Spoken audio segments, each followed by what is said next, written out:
Welcome back. I'm Josh. This is Levin's Dirt Life. I haven't done a video in a while. I think we're coming back with a good one. I kind of just, life's been busy. I've been busy with the Jeep. Just took a break from videos in general. You know, I don't really, not setting out to be a YouTube guy. I'm just doing this to kind of help people out and just pass on knowledge and information that I've, acquired and obtained along the way. Just, put my opinion out there on things that I think are helpful and useful for people. And one of those things, obviously, is a hot button, is tires. Milestar Patagonia is one of the best in that category. As far as people's opinions are concerned. So I thought I'd do an update video. We did a video with the MT02 when it first came out, when we put them on my wife's, and we had some miles under our belt that we could give an opinion on. Now she's gone through that set, and we've got another set on there. So I want to talk about the mileage we got out of those, what we thought about those tires, just our overall impression in general. And then we're going to talk about the 42-inch version of the Patagonia MT02, which I'm running on my Jeep currently. So I talk about daily driving with 42s and this tire and how it's worked on and off road, and just kind of give you my opinion there. So as far as our opinions are concerned, let me kind of give you my tire resume, or just give you a little bit of background in my tire experience. I'm not like a off-road professional. I'm not tire genius or anything like that. I'm just a guy that uses stuff and has been off-roading and jeeping for a while, going back to 2014, almost 10 years now. I've run every single major tire brand manufacturer mud terrain, with the exception of one company, but that particular company, I have enough friends, close friends, that I trust, that know what they're talking about, that are knowledgeable, that actually use the tires the same way that I would use the tire, that their feedback is just about the same as my feedback would be. So, I've got nothing bad to say about any of the other tires that I've run. I actually really enjoyed most of them,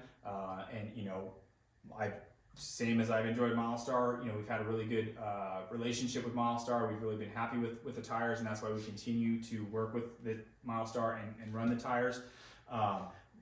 Every tire has its pros and its cons.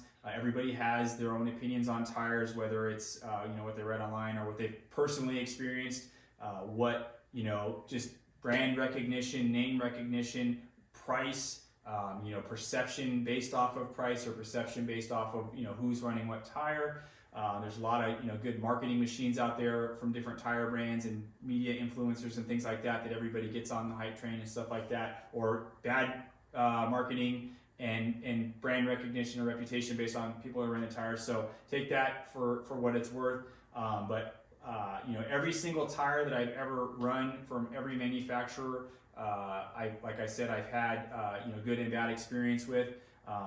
And one of the things I can say about Milestar that I can't say about any of the other tires that I've run is I've never lost a sidewall on a Milestar Patagonia. Not one sidewall have I punctured in off-roading, and I've run, I'm going to get through all the sets that I run here in a second. I've run a bunch of sets of tires, and I've never lost one.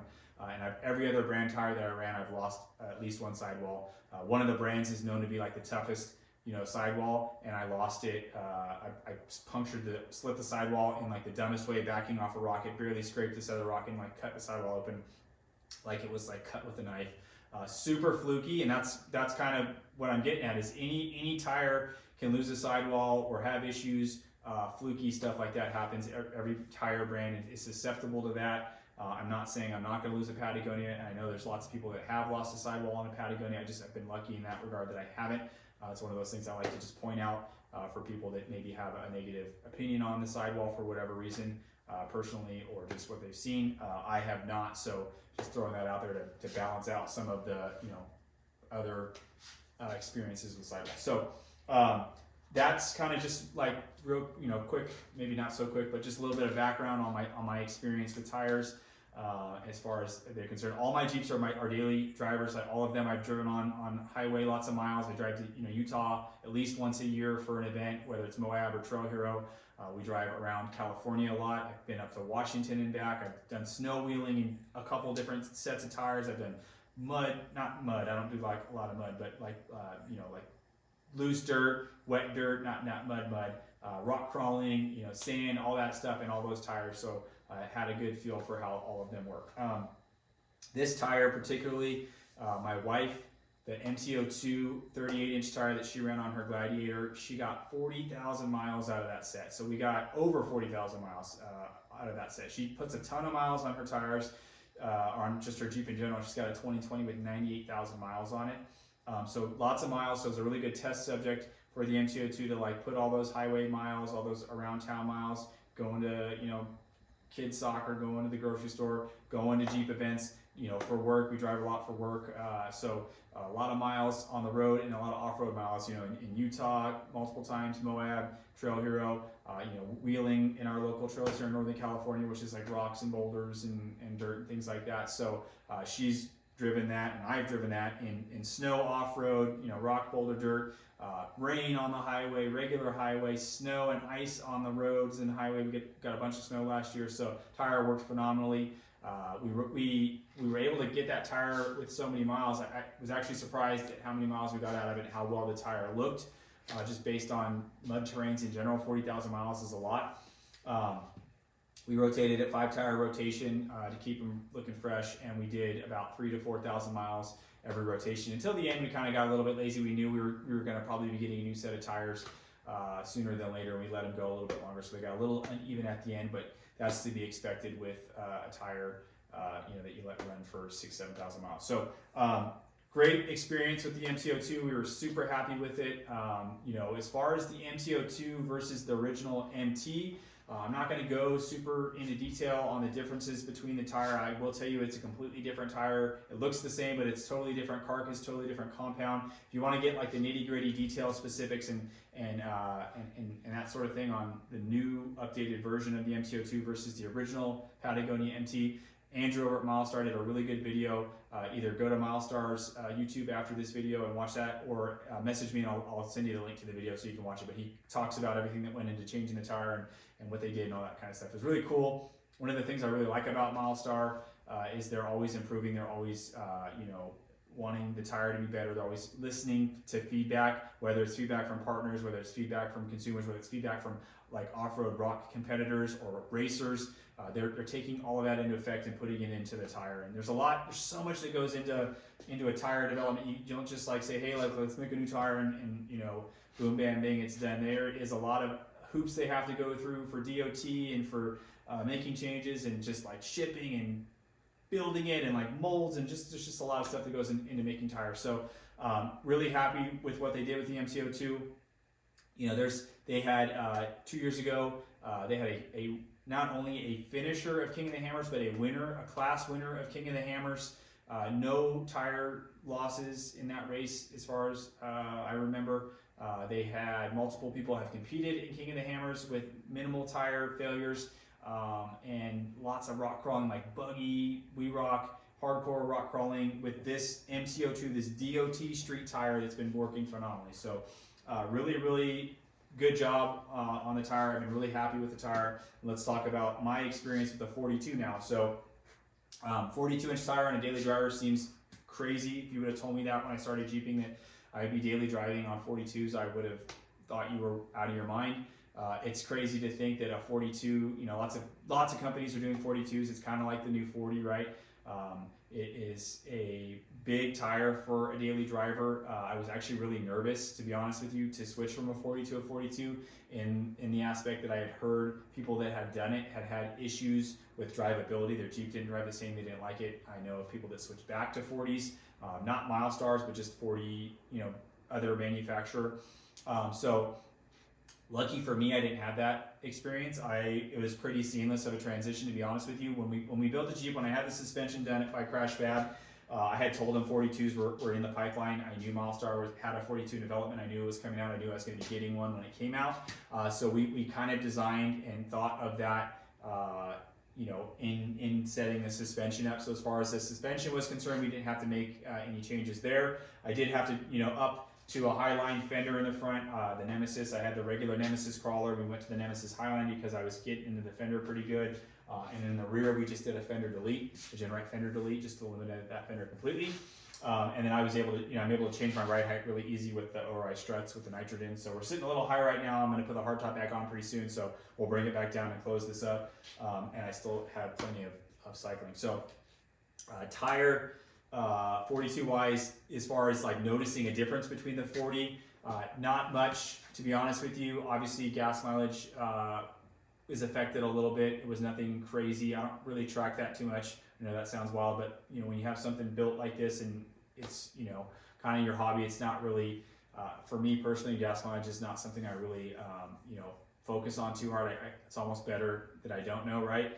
And then, and I do know I'm getting like 13 to 14 miles per gallon around town. If I drive highway, I can get it up 16, 17, sometimes even higher, depending on how long I'm driving and things like that. So for me, that's pretty good on a 42-inch tire. The only other thing I would say that I noticed is up a steep grade, obviously with a bigger rotational mass on a bigger tire, you're gonna lose a little bit of pedal response. So we're still able to climb upgrades, no problem. We're not redlining. We're not like, you know, screaming red lines, you know, RPMs or anything like that. But definitely a little bit of notice of power there, which is to be expected.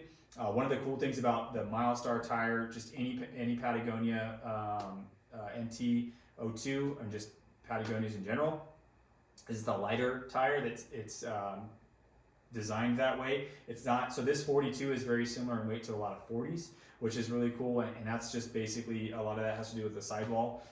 You know, one of the pros and the cons about this tire for me is the weight and then the sidewall, right? So I really like an aggressive looking sidewall, to be honest with you. I really like a fat, blocky sidewall. And that's one thing I would love to maybe see in the future on a Patagonia or a Milestar tire is a really big, you know, blocked out tire. I understand, and now that I've been running the tire, I really like the look of this tire. But you know, in order to do that, it adds a ton of weight, and they have to build the carcass behind it, and then all the tread blocks and everything like that. So to have a tire perform the way that it does, I think they've done a really good job in keeping the sidewall in the way that it is. So. And you know, guys are doing rock crawling competitions with this tire, with this exact tire, this DOT tire. They're doing rock crawling competitions and doing really well. So now they have a black label sticky, DOT approved sticky, so not like a super duper sticky, not like a red label, you know, that we all know the red label. It's not like that kind of sticky. You can't drive on the road. You can. I probably wouldn't do a ton of miles on it, but it's definitely sticky. I actually have one sitting over here. It's one of my buddies. I'm going to grab the camera in a minute. I'm going to show you, and squish it and show you how sticky it is or how soft it is compared to the regular MT. And then as far as drivability is concerned, the 42 has been phenomenal, and that is just due to the Milestar tire design, right? So for those of you who don't know, this tire is a crowned tire. It's designed to be driven on the center tread block. Let me grab the camera. We'll kind of show you what I'm talking about. The reason these things drive so well on the highway, and the reason they are quiet, is because of this center tread block design. So higher tire pressure, and then it's a crown tire. So you like 34 PSI to 38 PSI is what I think is the sweet spot with this tire. And you're on this center tread block, and it really just drives and tracks really well and is very quiet because of that design. So, and then just real quick, sidewall is very similar to what we all know with the regular Patagonia, right? So just the regular normal Patagonia. Got the MT02, which we've all seen, and then this is the 42 14.5. It's 20-inch wheel, which I like. I think that's the way to go with 42s, in my opinion. It gives you the really good proportionate sidewall. Once you get a 17, the wheel's smaller, and you get that bigger, really big sidewall. I think it looks funky, and I also think I don't think it performs as well. So that's just personal opinion. And then here you can see we got a 37-inch. This is my stepdaughter's 37. We're going to put on her spare. Here's my spare 40, which has been rotated out. You can kind of see, like, if I squish this, it's a little bit harder. And this is my buddy's 42 sticky. So you can see, look at this one right here. You can like just really like, it's just nice and soft. So very cool tire. I wouldn't run that like super ton of miles, but you definitely can put some miles on it. And then, you know, just kind of last thoughts on this deal. It's just pretty wild to think that you can daily drive 42-inch tire and have it drive really nice and have it track really well. And just, you know, it's mind-blowing to think, going back to 2014, you know, that on 35s, started off on 35s, that, you know, 42s would be something that people are kind of like putting as the new norm right now. You know, it's just wild where tires are going. So really happy with the 42 tire size, really happy with the Patagonia MT02 in general. Again, if you have, like always, if you have questions or comments or opinions, just let me know. Appreciate you tuning in. And now we're getting back into the YouTube thing. We'll get some more videos posted here soon. Talk about the cage, talk about some other stuff. So stay tuned. Thank you.